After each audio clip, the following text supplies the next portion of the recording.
This series has a lot on the line. Mammoth up against Fury. These teams, they're still sort of battling it out for that lower half of the ladder right now, Skimmy. And you want to feel comfortable towards the end of the regular season that you are going to be making it to playoffs, that you're going to be getting a share of that prize pool. And this matchup might become very important when it comes to a head-to-head, a make or break when we find, that the later part, when we get to the end of the week 7? It would have to be 6? Yeah. No, you're certainly right. I mean, in terms of these games very early on in the split where things are still quite messy, it doesn't really matter. I mean, much like the last series we saw, it is the case of a 1-1 is what you'll take. You want every single point that you can acquire because it could certainly be the difference here. So, no doubt Mammoth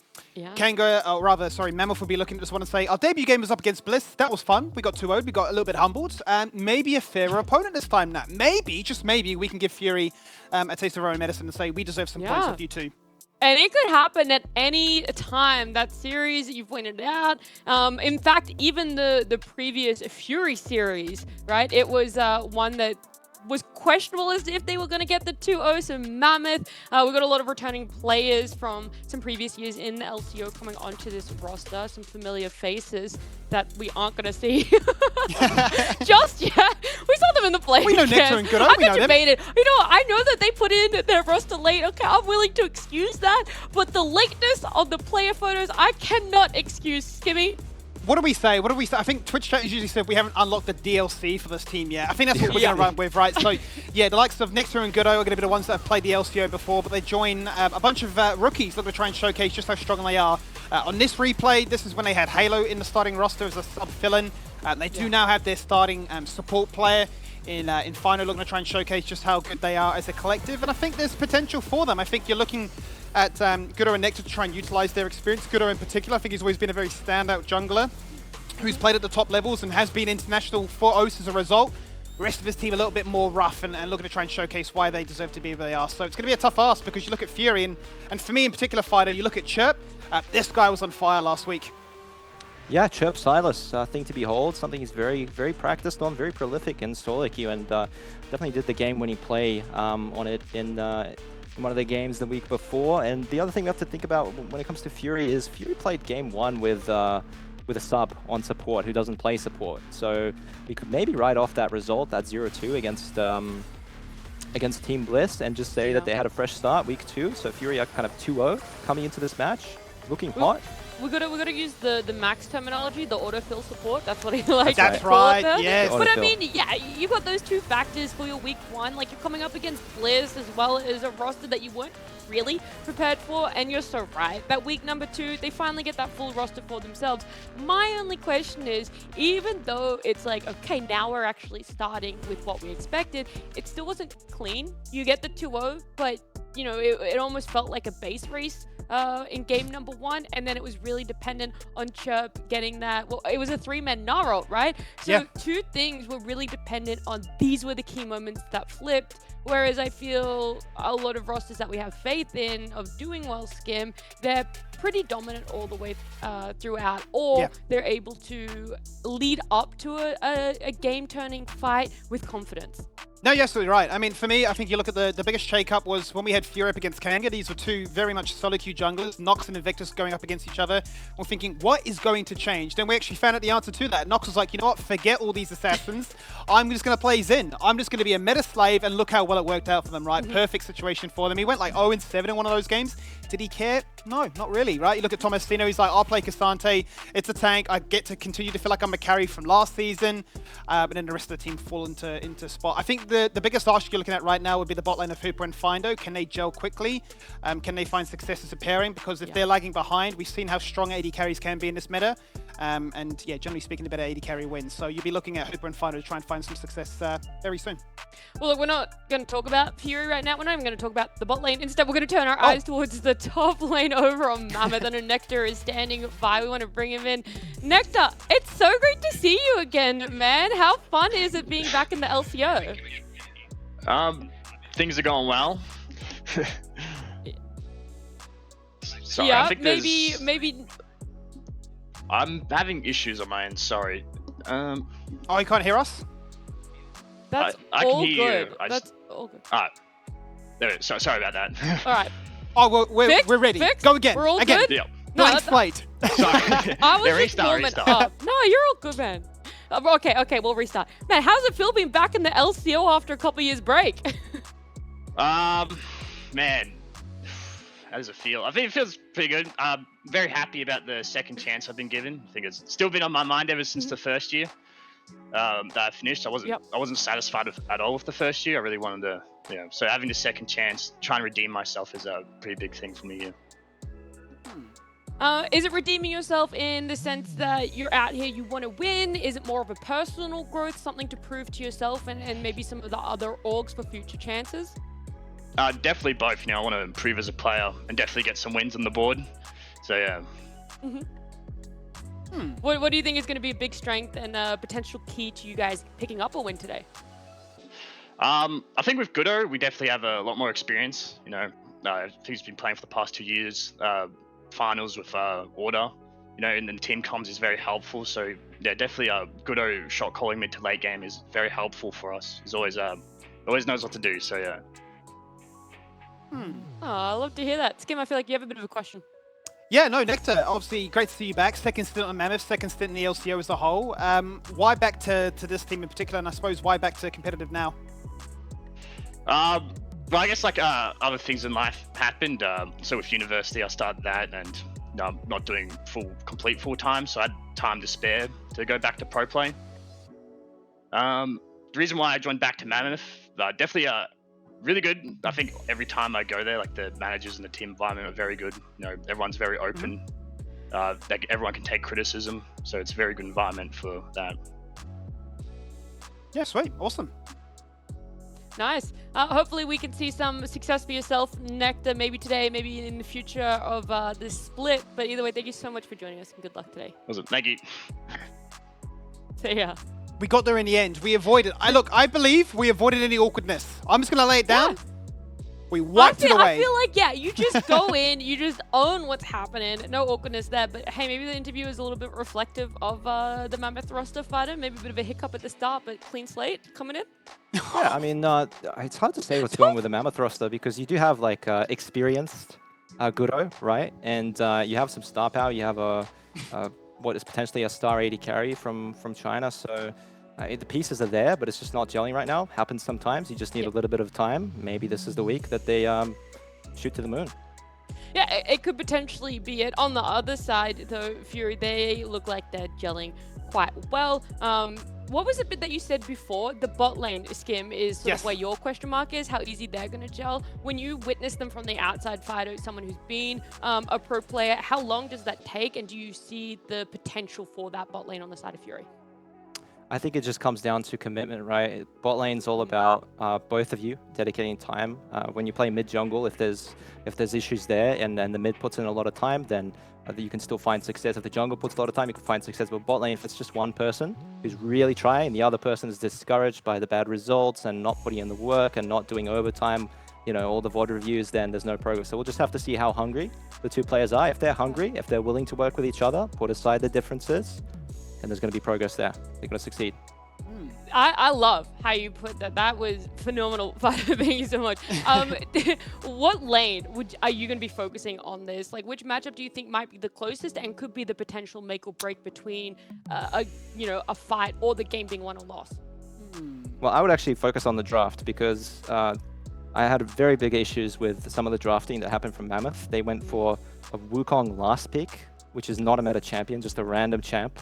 And, the jungle was already picked, so they really need to clean up their drafting. I think it starts with the draft, and then they can win as a team. Okay. All right, well, we still have our second interview, our pre-game interview here. So we've got Finder joining us here. We're going to get to ask him some questions. Hello. Hey, guys. We've got the big waves. We've got all the big waves. I'm good. How are you going, Finder? You guys back? You had a fantastic week number 2, so energy's just through the moon right now. Through the moon? Through the roof? Yeah, it feels good. Like, to me, that's a week 1, so I haven't lost yet, so let's keep it going. That's what I'm thinking. Yeah, it feels good to get away from the legendary Skimmy. What have I done? Skimmy, you gotta defend yourself. Well, yeah. Well, first of all, why am I legendary? Am I a skin line? What's happened there? I'm suddenly like a talking skin. But also at the same time, mate, Finder, welcome to the league. What does it feel like to join the LCO? Have you been a long-time watcher, or has this always been like a bit of a dream of yours to, be a high-ranked solo queue player? What is it like to actually be a pro player? Yeah, like I've been on the outskirts for a while. Like I'm sure a few of you have seen my name in the amateur scene, running it down a fair bit in your solo games, like running it down as well. So we're finally in the top stage, and we're hopefully not running it down outside my first blood. So yeah, it feels nice to be in there. Yeah, awesome.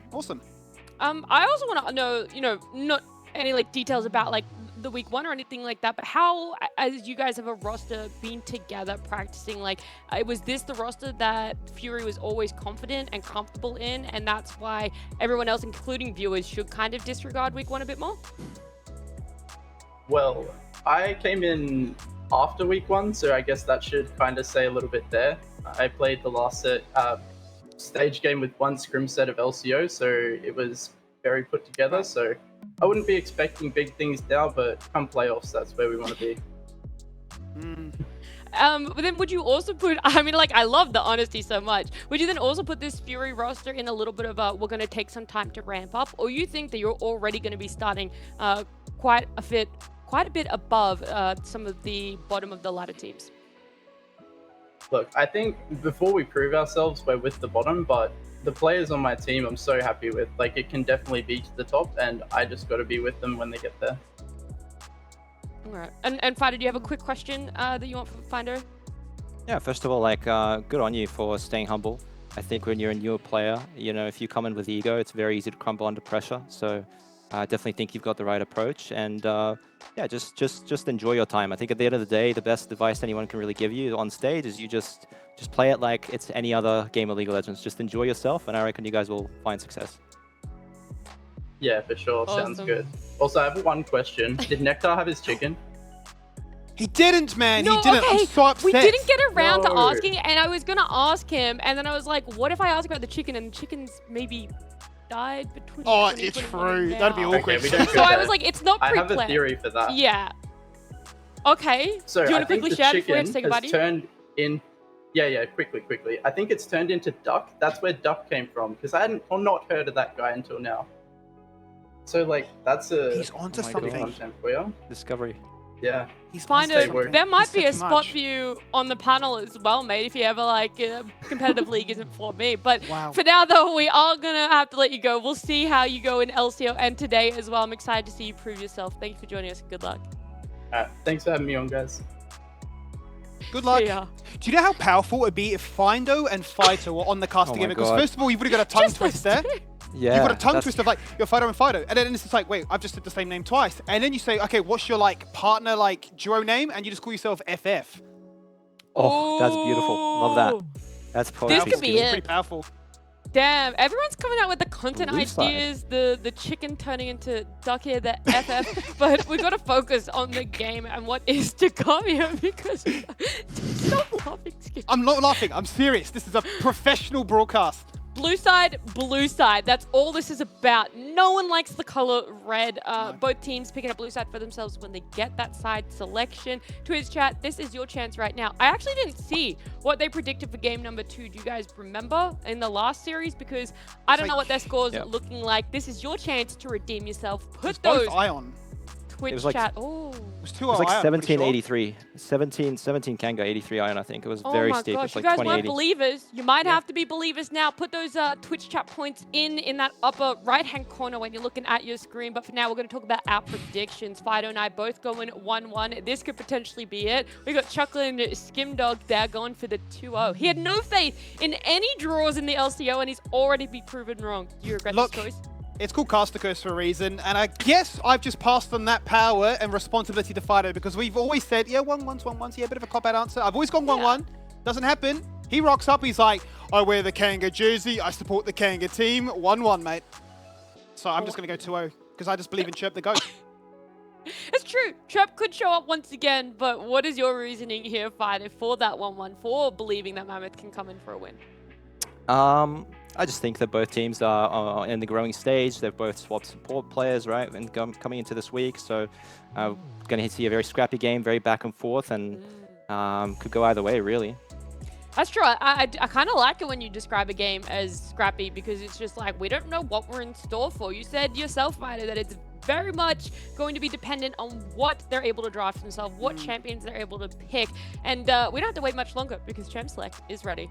Oh, exciting times. Let's jump into our second series then between Mammoth and Fury and get to see what we have in store for ourselves today here, mate. I am so keen to see just really what is the pocket pick and will we actually see those, or will they be very much on the pedal and say, nah, mate, play meta, that's the way to win? Well, we're certainly not going to see the Bel'Veth. Pocket pick for Nox, definitely notorious. I reckon he's like a rank 1 player on Bel'Veth, probably the best in our region, very strong. First pick, Milio, not a huge fan of that one. I know that Fury did prioritize Xin Zhao, right? They prioritized a lot of Xin Zhao in the last series, and I hope they continue to do it. The champion is great. I'm disappointed we didn't see it in the last series. So we'll see what they lock in. Definitely signaling that they want to go Lucian Milio, perhaps. So with that in mind, they're going to pick the bot answer, it looks like. They're not going to lock away the Lucian. They could actually lock Lucian Nami here. Well, that's it. They've got denial potential, right? Or they say, do we need to lock in our AD carry and then second pick? Do we need to go for the Xin and leave our support open? Because we don't want to give the Xin away. It's just too much. So I like this. We'll still get a cycle for a few champions. Keep us guessing. But please, surely, man, pick Xin Zhao. It's okay. Just pick it, bro. You want to win? All right. Anyway, I'm hoping that Fury will lock in Xin here. There's no real reason to... Oh, they could hide the pick, I guess. But they're giving away a Xin Lucian here if Mammoth did want it.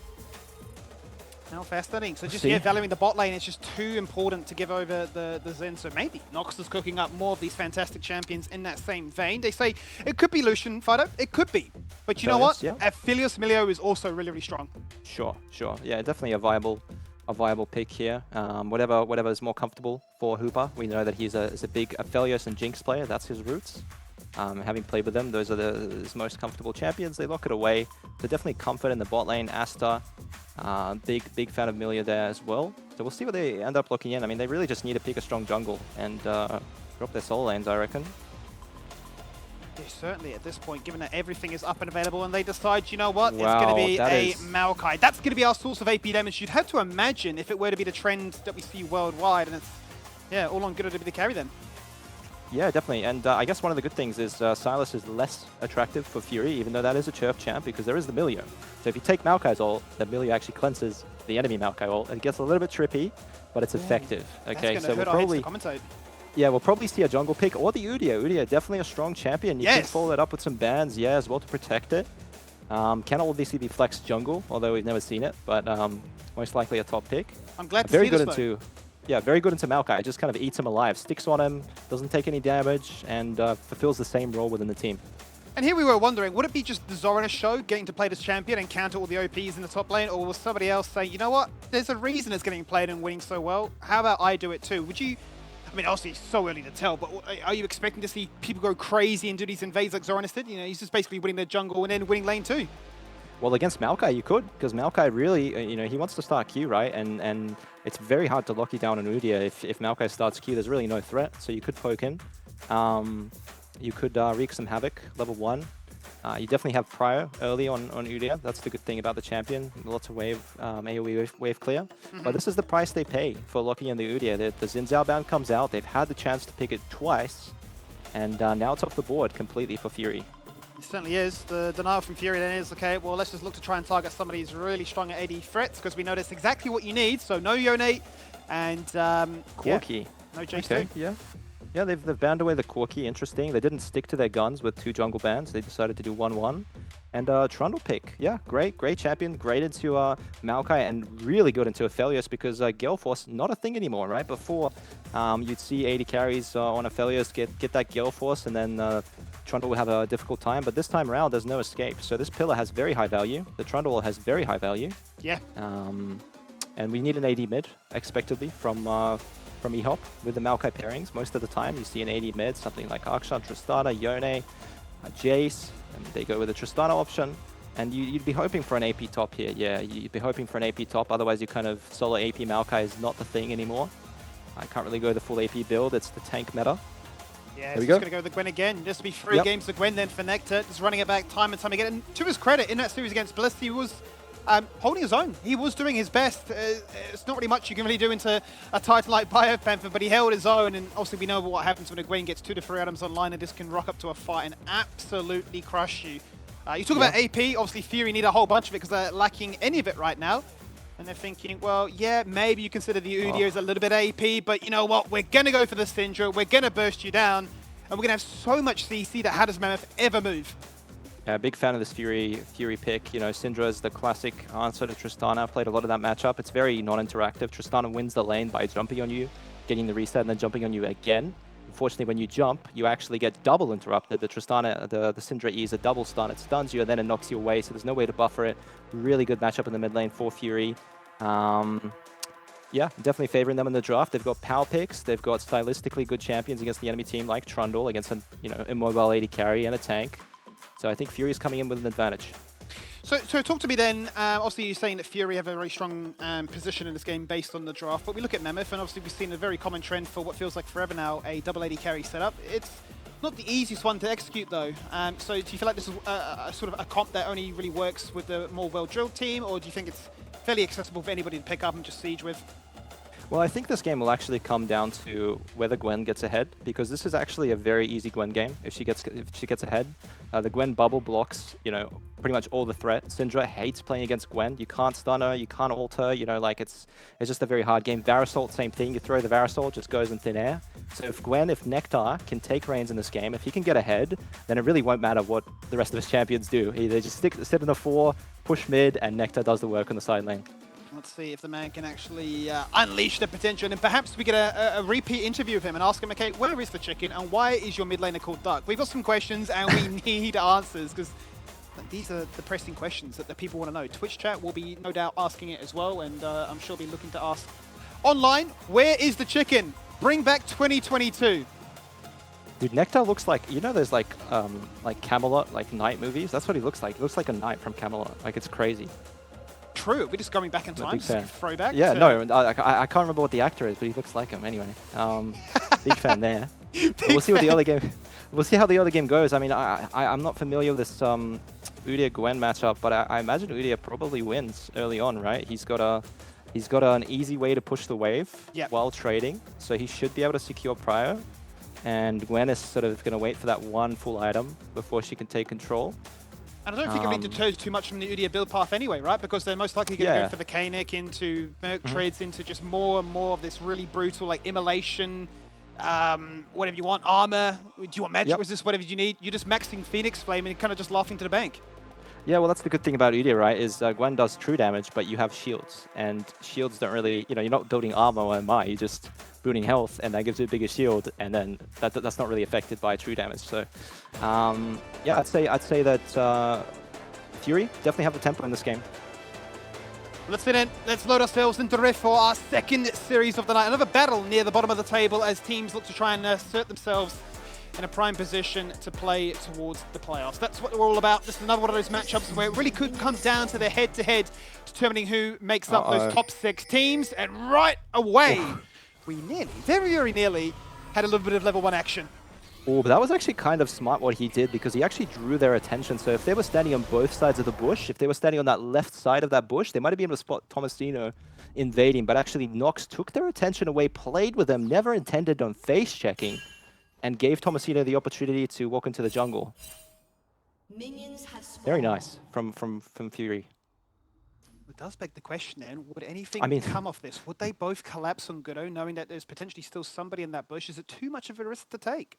I think it's over, Skimmy. I think the Trundle will walk into the enemy blue buff and Maokai will just die. Like, how do you win? You can't even win this 2v3. Trundle Udyr just completely so strong. He's even got to do the solo invade, so he's just going to get the buff to reset on Tomasino and allow his Trundle to do the red buff. He's on. He's not just looking for a denial, he's looking for a kill. He wants first blood, so the Phoenix is out. He's down low. He says, what, I've done enough? That Ghost, didn't get the kill, but it's really interrupted your flow. Yeah, Rito, please fix. I mean, that just does not look balanced. Level 1, you're a tank, you just one-shot the enemy tank.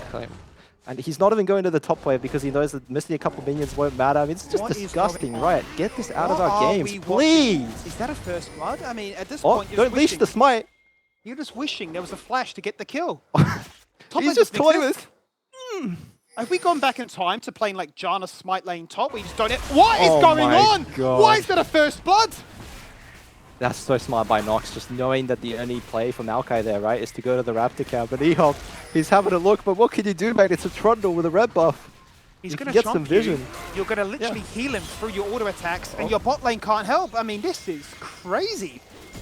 Yeah, I mean, Maokai is just going to be starved. His game is completely ruined. And Trundle gets very accelerated off this play, and Udyr, he's not going to mind. He missed a couple minions of XP, but that's all good. It doesn't really change his matchup much. The mid lane, it's going to be a case of Ehop saying, well, maybe I can try and find Siege or at least a little bit of tempo in this lane. Not that easy. You've rocket jumped in, and now you've realized, maybe not what I wanted. Yeah, and the other thing you got to think about is, you know, as a mage, you do start with 2 pots, and Tristano starts with 1. So if you take an even trade like that, it's actually not favorable because the guy just double pots, and suddenly you're down, you know, 100, 200 health, and lose control of this wave. Yeah, look at this. This is crazy. Zero HP to his name. Chirp can play as aggressively as he wants. Knows that they've both got TP available to them, so it's just a free reset to base. Yeah, very, very. That's the kind of reset that tilts you mentally as a mid, right? When you see the other guy resetting within your tower range and you can't do anything to stop it. So that's a bit of mental warfare there from Chirp. We'll give him a little bit of props.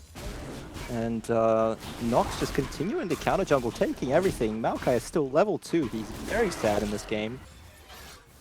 And there's a potential bot dive angle, or at least a flash, because that ward in the try buff doesn't actually cover Trundle. He chooses not to path to Krugs, takes the fastest route bot lane. Yeah, now it's the case of, can we get the hard CC? Oh, yeah. Agonizingly close is that handshake. If that was there, the pillar was going to come down, and if anything, that was a guaranteed flash to get themselves out. But look, credit to Dark. He's stood strong for the meantime and said, you know what, Findo, you and Hoover, you might be aggressive, you might be hunting for that gank, but we're going to make sure that you get health checked.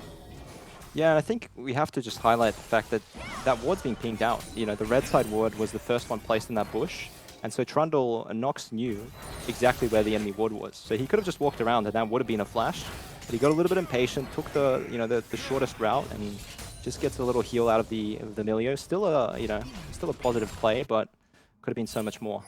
Can Goodo find something to salvage this game for him? Because this jungle pathing has been absolutely roaming. He walks up, gets spotted by a ward, realizes nothing's going to happen, and back to a side of the jungle that really doesn't exist. He's waiting for respawns.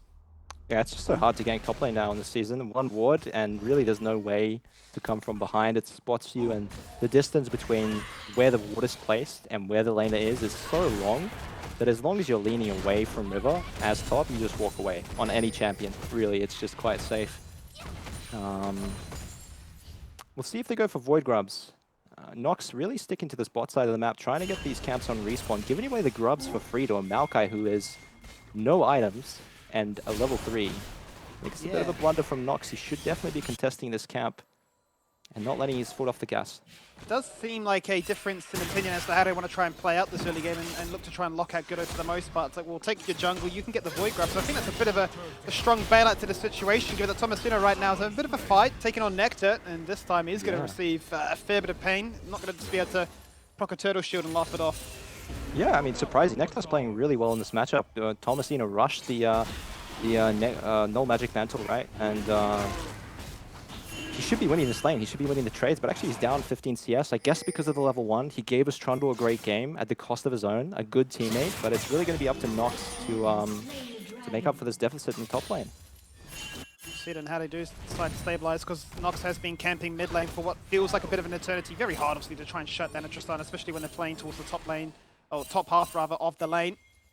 Goodo, though, he's going to say to Tomasino, you've tried to be sneaky, you've tried to be crazy, but I'm going to give you a little bit of vengeance. Now, what is he going to try and do to try and deter this one? Because he needs to try and trim the wave first of all. But Goodo goes in, Goodo's going to die. What is going on there? Shield comes out, second TP, back him up. Nectar in trouble. Nectar's going to deny as well to the tower. Scratching my head. I am really scratching my head of that one, and somehow Tomasino has literally saved the game for himself. Yeah, Skimmy, if we were on chess.com, that would be called a blunder. Something I see a lot when when I play that game. And not really sure what to say. 2v1 dive, Maokai walks in, misses his Q. Doesn't force the empowered form from Tomasino. And yeah, Goodo just needs to go faster. He can't miss his Q, he's got to go melee. But Tomasino does a really good job spacing out. Actually dodges the first part of the Gwen ult as well. And there's just not enough damage to finish off the Udyr there. And that's why this champion is picked. all around the world because it's just so self-sufficient. 1v2, 1v3, 1v1, he doesn't care. Doesn't care if he's behind in CS, doesn't care if we're talking badly about how his lane's going. He'll just find a way to win. And I think the saddest part of it all from a Fury perspective is that Nox rocks up, Chirp TP's in, they get nothing for it right now. It's just at all. They're just like, oh, cool, nice one. So back to their regular scheduling. Yeah, sure is, and that was the champion that we said needed to get ahead, the Gwen. They could have a free game, and it doesn't look like he's going to have the best of time this game, so we're kind of down to Duck and E-Hop to pick up the pieces for Mammoth. Oh, the jump. Speaking of, though, E-Hop has taken a moment to say, I can jump in and be aggressive, bust a shot on towards Chirp, flash away, Nox says, I don't really care, I hit a subjugate, I hit a chomp, and you know, you're just going to fall on down. It seems a little bit too easy at this point for Fury. 8 minutes in, gold lead, 4 kills Dragon, and really no signs of slowing down. Yeah, and that's the Akshan syndrome, the Tristana syndrome that we saw in the previous game. Rhea Fury dying the same way. Really, these champions require you to use your escape as the gap closer to get a successful trade. And that's why this matchup is so good for Syndra, because Syndra can get trades off without risking your life. And every time Tristana jumps in, if the jungle's there, you're gone. Nice cleanse coming out there from Darkest, the Channel Corruption, level 6 difference. Really did come into effect there. He's going to take over level 6 now with the Moonlight Vigil. Could use the red weapons to try and life leech all this back up, but he's just going to take the fight to them. There it is, back to full HP. And yeah. Yeah, nice from him. I think that just the way that he moved there and he clicked forward instead of backwards when he was getting low, like, it shows that he has confidence. He knows he's never going to die in that situation, never in any danger. It's good to see. E-Hop just in a lot of trouble. Constantly we pan mid and we just see Chirp winning this matchup outright. Oh, back to base he goes again. TP will be up in, I want to say, 5 to 10 seconds, so he might be able to use that one to return to this and not really lose out on too much. But yeah, I mean, it really feels like Chirp is starting to get a bit of a hold of this lane, building a bit of a CS lead for himself, and really relying on the rest of the team to use their tempo and strength, be it that they've got a double bounty in their top jungle. So we can do as we really please. Yeah, 100%. And I think the biggest thing about this game is that we've got 2 tanks who are incredibly fed for Fury. That's a very beefy front line. On the other side, we just have 1 tank, Maokai, who's behind, and he's going to get Trundle ulted. So there is no tanks. There is no tanks for Mammoth. Against an Udyr and a Trundle, it would be very hard to play a front to back, even with a double AD carry comp. Bot lane, despite having its little fights, has been the quietest of them all. You'd have to say junglers have paid a little bit of attention towards it, but mainly been more interested in top and mid to try and break open that portion of the game. That certainly has been where it's gone. 10 minutes the Kenix come on out, so no surprise that Tomasino is the most fed, probably has the most gold in the game, I'd imagine, as Ward is going to spot out the reset of Mammoth. And 10 minutes in, nothing really to come of it. Yeah, safe and sound for Hooper. Waits for the last second, grabs the wave.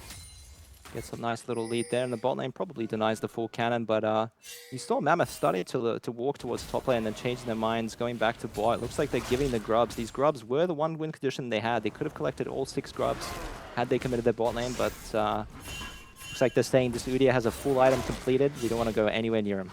Yeah, which makes a lot of sense, right? So making it a 3-3 is simply going to be the outcome of this play, and I think either side is going to feel too hard done by this one. Although, in saying that, Fury could actually get a good bit of timing here, where they can go from Grubs to Dragon if the lane assignments work out in their favor. And certainly, if Gudo is in a situation like this, he's flashed across the wall, trying to do counter jungling from a position behind, and he's really going to have to resign himself to saying, I'll get nothing, just my life intact. Yeah, I mean, that's a bit unfortunate. He is definitely doing the correct thing. He's trying to trade something, even if it's just a wolf count. For the grubs, he knows the enemy jungle's on the other side of the map, but unfortunately just a good awareness from Fury, dropping a couple of minions to get the Maokai flash. Absolutely worthwhile. And Mammoth starting up the Dragon. Looks like Nox is a little bit too far away to contest it, but it might still work for the fight. He does rock up to this fight. Titanic Hydra completed, but the Dragon might just fall on down a little bit too quick. If they don't get the Dragon, perhaps they find a team fight afterwards. It's in smite range, and Gudo surely he's going to secure that one for the team. So out comes the hostile takeover, couple that with Chenic Corruptions and a Breath of Life, purifying all kinds of CC. But after that one, they still have more Phyto, and they say we're going to look for more. Gudo just runs away with the assistance of a campfire, and surprisingly, nobody falls on down.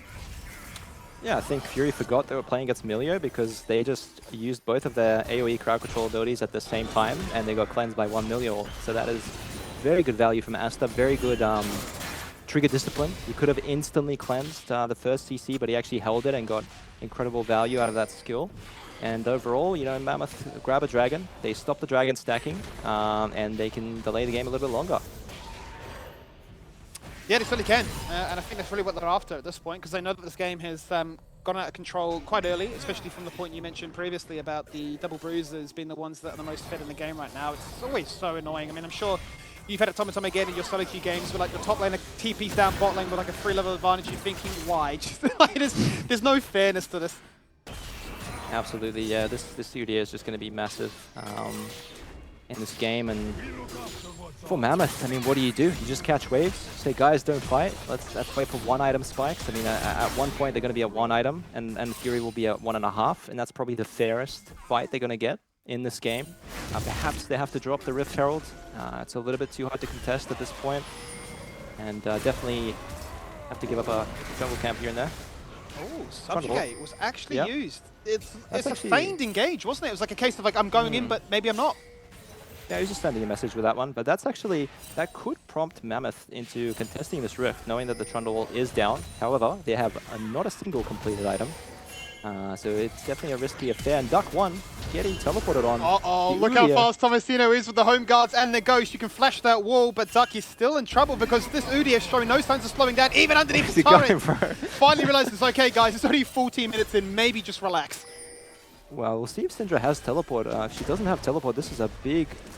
She doesn't have any mana. Yeah, look at that. Gwen is getting so much value top lane. Really no objective there. So even if Aphelios ended up dying there to the Udyr, there's really nothing to get, right? There's no tower, there's no dragon. It's 3 plates for Nectar. Not quite. Okay, the 3rd plate comes in. So that is value. That is gold, exactly where Mammoth wanted. Certainly is. Question is, does Nectar have enough mana to actually try and cast the invulnerability? He doesn't at the very last second. It does not matter. Chirp just runs at him with full confidence. I mean, there's not really much you can do. He was sitting on a Leandris. He's going to pick that up from the graveyard now, but yeah, Fury really just continuing to say, we are strong or we will fight. Yeah, definitely just needs to pay the tax there of the Ghost. You know, he stayed for an extra 1 or 2 hits. That were very risky to get that plate, right? So you just got to give up the Ghost. You got to... Anyway, here we go. Bot lane. Obviously, first of the world. How strong is the Udyr? How strong is the 2-0 Udyr? Maybe strong enough. He's still fighting. He's still living. The Phoenix comes out. The shield is there. The Bailey is propped. But the kill for the reset will not be provided. Another cleanse, making sure that Asta keeps his team topped up and healthy. But Gudo now is in the firing lines. And Nox is going to take him out single-handedly. A TP in as Nectar joins the fight. Instant flash into that Dragon Pit. Super's got no mana, no chance, and no ability to impact this fight much more. E-Hop literally hopping around the map. But he realizes it's a Trundle, easier said than done. So Nectar says, well, I've got Leandris, I've got tier 2 boots, you can subjugate me, but I'm still gonna run you down. Snip, snip, clip. Wow. And that will be all she wrote.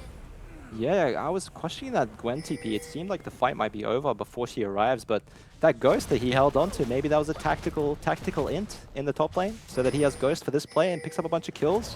And Tomasino, there's no Ghost, mate. Where are you going? It's 1v3. He thinks that he's overpowered. He is overpowered, but not this overpowered, so he does die eventually. And Renata just compensating for the mistake. Just leave the Udyr there. He's gone. It's all good. Tries to set up the fight, flashes forward. But again, this Milia ult cleanses the Renata CC, and Gudo buys so much time with the passive healing, with the knockback, and E-Hop arrives just in time, uses his ultimate a little bit too late. Would have loved to see him sort of flash ult Docs backwards here to get this kill faster. They end up losing this mid tower, likely because of that overchase on Nox. Took so long to kill the Trundle. Definitely worth it for the bounty, but at the price of the mid tower, and Mammoth very much back in this game. They certainly are. I mean, 2 fantastic cleanses from Asta has really bailed them out of some pretty poor situations at the best of times, and they found a point of strength that we know Fury want to fight. They've got the item advantage, they've got the leverage you were mentioning before as well. But we're not too weak ourselves despite how pear-shaped things have gone. We're certainly one to believe, and what has been a pretty commanding performance from Fury only finds himself up by, what, 1,500 gold. And they have picked up the Herald. That is the sign of life, and they can look to try and open up another tower. But the mid one is already gone. It's like they're playing for Dragon, but this is the challenge we talked about. It's very dangerous to be on mid-waves as Aphelios against the Trundle Pillar. There is the pillar, and there it is, getting removed very quickly. I think you'd love to see the likes of the Syndra, the Varus, as well as the Renata all group up together and apply enough CC and pressure that Asta is forced to make a difficult decision. Do I cleanse now, or do I greed it? Because you know, all coupled together. It's been a little bit too easy for Mammoth to be bailed out. Let's see. Dragon is down to 50. Look at Nectar. He's got the perfect flank angle. I'd say Mammoth have the better position in this fight. They've already started the Dragon. It's Fury throwing a timer. Let's see then what Fury decide to do. Out comes the Nature's Grasp. They're going to try and lock as many players as they can as possible. 3 members go out. Out goes the blue ult from the Moonlight Vigil. Not going to be enough to try and tickle anybody low. 2 Dragons now picked up by Mammoth as they're the ones forced to try and run away. E-Hop and Nectar both flanking from opposite ends, but Fury never really interested. Didn't really bite, and we'll just fan out back to lanes. Oh, that is so annoying. If you look at the damage recap there, the Gwen ult, I think he only hit one part of it, and he did 1,000 damage. Just because of the burn on multiple members, even though it's the first part of Gwen ult that doesn't do much damage, it's just the Liandry's plus the Haunting guys adding up over time. So these teamfights are very hard to navigate for Fury. There's a lot of random stuff that comes your way that you need to dodge. Lots of skill shots. Yeah, so if they don't get that sort of explosive one-shot that they are really craving with the amount of CC, or perhaps the Syndra or one bang, then it really is a case of we need more sustain. We need Life Leech or, in this case, maybe a cheeky Crypt Bloom to keep us going. Yeah, 100%. And I think you've got to give props to Guro at that Dragon. I think that was the veterancy coming out. He's just saying, guys, just use our non-committal abilities, secure the Dragon, back away. You know, it's very calm, very collected. It feels controlled from Mammoth, and you know, they're 2 Dragons away from Mountain Soul, which is pretty dangerous. I mean, it certainly is, with a team that wants to be in your face, wants to be getting resets, to get a little bit of extra resistance on top of that. Certainly secures the prime strategy that they'll be looking to try and target. Now, it's worth mentioning that the Herald is still in the possession of Nox, hasn't used it just yet, so whilst they do still have that 1k lead, it certainly can balloon to something a little bit more, but because the mid-tier 1 was down, there wasn't that sort of awkward handshake of, we'll summon this, you'll go for the Dragon. They've been really looking to try and find either a pick or an isolated lane to actually get full value out of it. Yeah, it seems like Mammoth is still very hesitant about retaking their jungle, not committing to one side of the map. You can see they're sort of scattering around the mid-wave, afraid to walk in and reclaim any part of vision. The good thing, though, is it is a lethality Varus. Baron is not very fast. We see the Herald being summoned top lane. Trundle taking a ride. And then back to Tomasino, watching Udyr do Udyr things. There goes the turret, there's the stun, and this time there's no cleanse, so what does that mean? That means there is a kill that is definitely not being run away from. So yeah, I mean, ultimately the patience that Fury showed has paid off. Yeah, E-Hop just staying a little bit too long. Gotta just respect the fact that the tower's gone, your teammates are out of position. And if you want to play like that, you gotta be very sharp on the buffer. But that's the problem in this game, is there's too many abilities to buffer. You buffer the Syndra stun, the Trundle Pillar catches you mid-jump, you get interrupted, you're gone. So, risky Tristana game for sure. Yeah, no doubt. You're going to have to really be hot on the money in terms of timing those abilities to know when you can and can't go in. There can be some pretty slim margins at the best of times. So E-Hop's definitely got his work cut out for him. Kraken's slow at the moment, but actually going to pick up a Hexdrink a second, so already feeling the need to get a little bit more tanky and you know, survive the potential 1v1 with Chirp. Yeah, not a huge fan of that because he does need Last Whisper ASAP, otherwise he's never killing this front line. So, and I think if he's going to be mispositioned, the Hexdrink is not going to save his life in this game unless he opts into a full Maul, which is again more damage lost. We'll just have to see what Mammoth do. Really, they just have to threaten with the Maokai ult. They have to get some flashes or some, you know, a Varus cleanse, a Syndra flash. They need to try and get these tools out of Fury, because if everybody fights 5v5 with all summoners up, there's just no way for Mammoth to win. The front line is just way too tanky, way too durable for Fury. Surely there's a point of view that it believes that Nectar right now, sitting on 2 completed items, is an absolute titan to try and contend with, right? Even if you don't have the last whisper, you've got double Kraken Slayer, 80 carry set up, you're thinking, if we get any kind of uptime, what can they do? Because you said before, one ultimate, one snip was enough to try and burn multiple members down to, what, 1k damage? So at a 2-item point like this with Merc Treads, the tenacity, everything else coupled together, you're thinking, yeah, cool, you've got a tank, but like, watch their HP shred. Oh, 100%. I think he's pretty happy about the Frozen Heart being bought on Udyr, not something like, you know, like a Jack Show that gives more magic resist. It's just, there's no... Oh, here we go, E-Hop. Special delivery, that's huge. That was crazy. That's massive. That's a Syndra Flash. You know, you should be using Maokai ult to get Syndra Flash, but Syndra is just gifted you the Flash on a silver platter, and they're going to pay with the mid tower as well. So that's Syndra Flash gone, which is the only champion without a cleanse in this game, and lost the mid tower. So Mammoth kind of macro gods in this play. They certainly are. I mean, that feels pretty hard done by for Chirp. They're feeling like he's strong enough with the 2 items complete, but it wasn't to be the case. And Fury have to concede their mid-tier one, unable to try and post a flank from the sides with Tomasino coming on the right-hand side and Noxus battling straight through the mid lane, but not going to stop them too much though. They are still going to say, well, we've been out-macroed on that occasion, we didn't find the kill, there's the Moonlight Vigil, not enough to really get us out. Out comes the Breath of Life, cleansing out that chain of corruption from the Varus. The immune is the Tomasino. Hostile takeover, making them attack all their own teammates, but even still, unsure, are we going for this fight or are we not? Nectar's dropped low, but nothing is confirmed. Yeah, a bit of a lack of commitment there. Would have loved to see one of the 80 carries flash forward to get the kill on Chirp, who was stunned, rooted for so long. No tenacity by the Maokai ult, no flash to speak of, but it's a little bit hesitant there from Mammoth. They're hoping to capitalize on this dragon. Fury walking in. Well, they need Nectar. He is their biggest member at this point. He's waiting in base with TP available. Where would he decide to go? Deep and defensive is the outcome. Wow. As that harass from the Varus from afar is really starting to add up right now, and Fury denying this dragon really keeps us on our toes here. 2 apiece now as both teams search out the Mountain Soul. Yeah, decisive play from Fury. The jungler was not there, but they're just comfortable having the poke. They're playing to chip away at the health bars, and Mammoth. Baron. Yep. Mammoth taking a very late recall there. They ran away super far and delayed their recalls. The Baron could be free. Yeah. Nectar attended the bot wave, wanted to push that out before he came up to this one. No TP available for this one, so I'm sure once we toggle the Fog of War back, down to 40%, it is getting a little bit dicey. I feel like it's gone. Yep, and the walls give him a perfect avenue to escape. Look at that new Baron pit, giving him a safety corridor, Fog of War to get out of there. And absolute robbery. I mean, they lost the team fight, Fury, you can say, right? They lost the Sums. It was looking like it was going in Mammoth's favor, and somehow they get both the Dragon and the Baron for absolutely free. Absolute free, yeah. You talk about out-macroed. Well, it's just kind of swinging back and forth as to who can try and hold true when it's really required upon it. You can see the total gold right now. Chirp is the most fed member in this entire game, sitting nearly at 10,000 gold. Nobody close to him, only Nectar really being the beacon of hope for Mammoth at 9,000. But Hooper not too far behind him as those 80 carries battle it out. And Tomasino, I mean, you can tank a turret, you can take it down, but he's not going to shy away. We've seen him before, you know, 1v3, he's in. Yeah, 100%. And I think the only shining light for Mammoth is the fact that this Lethality Varus does have a cap to it, right? It doesn't really provide more in the late game. So that's the one champion that I suppose they can look at being less useful as this game goes on, if we're talking about scaling. But yeah, I mean, we need the Last Whisper on Tristana, and she's not even close to it. She's not even close to getting the Vori just because of the Hexdrinker rush. And down so much CS as well, Fight. That's the main concern for me. Yeah. 70 CS down. Chirp's having a banger of a game. Another one of these performances from him where he's solo carrying the team. We've got a base siege coming in for Fury. They have a lot of tools to siege, lots of range, lots of poke.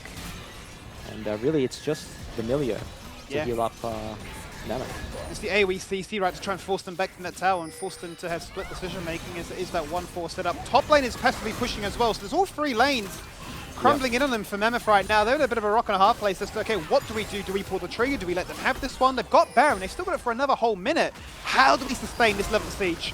They can't. They have to give it. They can't win a fight. They're afraid to pull the trigger. It makes sense. Really, they're just watching their base crumble. That's going to be potentially 2 inhibs. I don't see what's stopping Fury. They can do the exact same thing. Walk the wave in, throw 1 ult. They threw the Varus ult. They still have the Renata ult.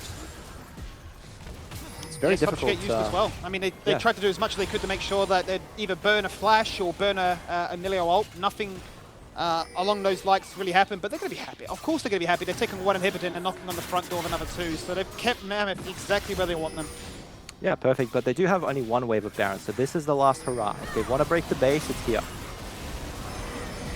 And if they can get that accomplished, that goes to Moonlight Vigil, hits absolutely nothing. Gudo chucks out his ultimate for good measure too. Roots in place. 4 people. This is as good as it gets right now for Mammoth as Spindo gets Buster shot away, but he survives. The Bellet never even procs.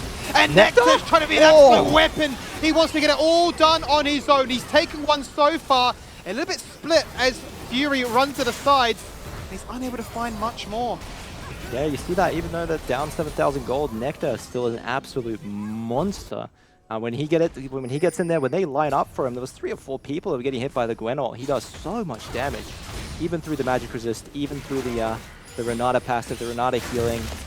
Syndra ends up dying. Chirp pays for his life, and that's another big bounty going over to Mammoth. So they've successfully defended the siege. They've lost an inhib. See how this fight starts. A very bad Aphelios assault, kind of panicky. We see a Maokai just chipping, just clipping the Renata, then gets knocked away by Ehop really poor there. And Nectar, look at that AoE. 1, 2, snip, 3 people, 4 people getting hit. And it's just the Leandri's dot that we were talking about before. It's doing so much damage, it adds up at the end of the team fight. Yes, what he does. I have no doubt that he's got the most damage for his team done when we look at the post-game graphic of this one, because he's really looking to try and put his team on his back and say, look guys, we will win this. Nash's Tooth will be the next acquisition, and at that point, I mean, your damage just absolutely skyrockets. And if they can look to try and find some individual picks like this, maybe this is their ticket back into this game. You said down 7,000 gold before. Well, first of all, can they even catch the Udyr? 3 members running him down, and he's running at your base. Now a 1v4, and he's not stopping. He's buying so much time for his team. He's just going to run through your base and regroup with the rest of the team. Yeah, Skimmy, this is an abomination of a champion, but he finally does end up dying, and I'm actually surprised he ran down towards the base, right? If he just kept going up, the Tristana's got 1 item. She can never kill him, so it's only the fact that he ran into the Fed Aphelios and the Fed Gwen that killed him, but that's a really good sign for Mammoth. They've got a 4v5, and the Dragon's up. There is a chance, is what we're saying. There's, it's not over. It is not over, despite the scoreline. It still feels like Mammoth are just biding their time, waiting for that next slip up. And if a few occasions happen like that with the Udyr, then you're thinking, that's our little ticket back into this one. We certainly could play for an Elder. Yep, they get control. They don't have the Maokai ult, so there's absolutely no engage. It's all on Nectar. Time goes out, Dark instantly cleanses out that one, taking no risk whatsoever, but also the Milio ult burned. It's an overlap. That is pretty crucial. It's been so impactful in these team fights. Varus ult burned, Hostile Takeover is still there. TP. And look at the base. Oh. The base is getting absolutely destroyed by supers, but they're not going to try and TP in to end the game. No, they want to TP to stop the recalls back to base. Tomasino's here. A flash across the wall from Fido. The hostile takeover onto 4. Nectar against the world. God. This is his time to shine. Can he do it? Both charges of the ult go across, but look how healthy Fury are. Grouped up as 5, they stand strong, and they group up resilient. They do not care. Mammoth have made a mistake, and Fury are taking full advantage of this one. They know that your base has no chance of survival. In they go. Look at the Nexus turret. A couple of auto attacks, and that one is going to fall on down. And at 13 minutes, Fury going to say, you had your chance. We've given you a ticket back into this one. You've had your moments, but there is no comeback here today. Yeah, Nectar tried really hard to carry that game, but in the end, just not enough. Not enough setup from his team. The double A to carry composition not working out. Once you get behind on those champions, then you can't kill the front line. Really, the whole idea goes out the window. So Fury, great preparation, good draft, and solid execution. So it was an exciting game to say the least.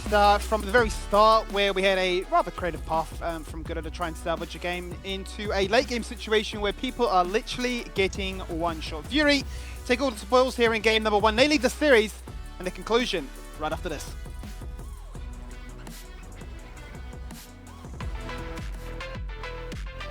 How strong is the Udyr? How strong is the 2-0 Udyr? Maybe strong enough. He's still fighting. He's still living. The fingers comes out. The shield is there. The benefit drops.